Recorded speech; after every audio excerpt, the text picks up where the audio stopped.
بسم اللہ الرحمن الرحیم. ناظرین، ویلاگ نمبر 3 ہی چل رہا ہے اور اس کی چوتھی قسط ہے، صفحہ نمبر 31، اور کتاب ہے شان صحابہ، یعنی غزوہ احد کے شہداء، غزوہ بدر کے شہداء. نمبر 1 پہ حضرت مصعب بن عمیر کا ویلاگ ہم آپ کے سامنے رکھ رہے تھے. نمبر 2 حضرت امیر معاویہ، حضرت امیر حمزہ رضی اللہ، اور یہ تیسرا ویلاگ ہے جو ہم آپ کے سامنے رکھ رہے ہیں حضرت عباس بن عبد المطلب کا، اور یہ ویلاگ نمبر 3 ہی چل رہا ہے اور اس کی چوتھی قسط ہے جو ہم آپ کے سامنے رکھنے کو جا رہے ہیں.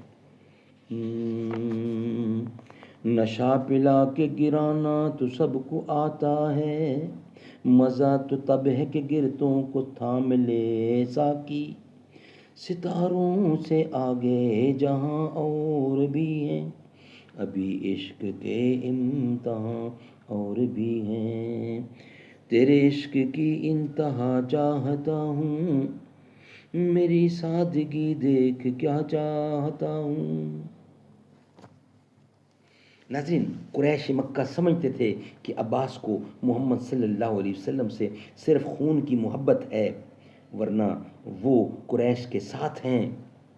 اسی بنا پر انہوں نے بدر کی لڑائی کے موقع پر ان کو مجبور کیا کہ مسلمانوں سے لڑیں. مجبوراً عباس اس لڑائی میں شریک ہوئے، لیکن نبی برحق صلی اللہ علیہ وسلم اچھی طرح جانتے تھے کہ عباس کا اس وقت کیا مقام ہے. اس لیے آپ نے صحابہ کرام کو ہدایت فرمائی تھی کہ عباس لڑائی کے دوران سامنے آ جائیں تو قتل نہ کیے جائیں. وہ زبردستی میدان میں لائے گئے ہیں. جنگ بدر میں اللہ تعالیٰ نے مسلمانوں کو کامیابی دی. عباس گرفتار ہوئے. اتفاق سے بدن میں رسیاں اس قدر کس کر باندھ دی گئیں کہ اس کی تکلیف سے کرہنے لگے. ان کی اس تکلیف سے نبی کریم کو نیند نہیں آ رہی تھی. صحابہ کو معلوم ہوا تو انہوں نے مشقیں ڈھیلی کر دیں. حضور کو عباس سے جو محبت تھی اس کا ایک طرف عالم یہ تھا جو اوپر کی چند سطروں سے معلوم ہوتا ہے، لیکن جب فدیہ لے کر قیدیوں کو چھوڑنے کا مسئلہ پیش آیا تو عباس سے بھی ایک بھاری رقم طلب کی گئی. اس کے جواب میں حضرت عباس نے اپنا یہ عذر پیش کیا کہ میں دل سے پہلے ہی مسلمان ہو چکا تھا. مشرکین نے زبردستی مجھ کو اس جنگ میں گھسیٹا. ارشاد ہوا کہ دل کا حال اللہ بہتر جانتا ہے. اگر آپ کا یہ دعویٰ ٹھیک ہے تو خدا اس کا اجر دے گا. ظاہری حالت کے لحاظ سے کوئی رعایت نہیں ہو سکتی. سبحان اللہ، سبحان اللہ. ناظرین، یہ قسط یہاں مکمل ہوتی ہے. نیکسٹ قسط میں انشاءاللہ بقیہ حصہ ہم آپ کے سامنے رکھیں گے. یہ قسط یہاں مکمل ہوتی ہے.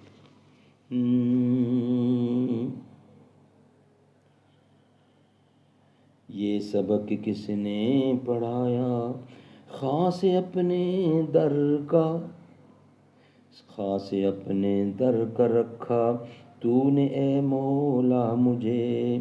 خاص اپنے در کا رکھا تو نے اے مولا مجھے. یوں نہیں در در پھیلایا، یوں نہیں در در پھرایا. میں تو اس قابل نہ تھا، شکر ہے تیرا خدایا. اور میری کوتاہی کہ تیری یاد سے غافل رہا، اور میری کوتاہی کہ تیری یاد سے غافل رہا. پر نہیں تو نے بلایا، میں تو اس قابل نہ تھا. میں کہ تھا بے راہ تو نے دستگیری آپ کی، تو ہی مجھ کو راہ پلایا. میں تو اس قابل نہ تھا.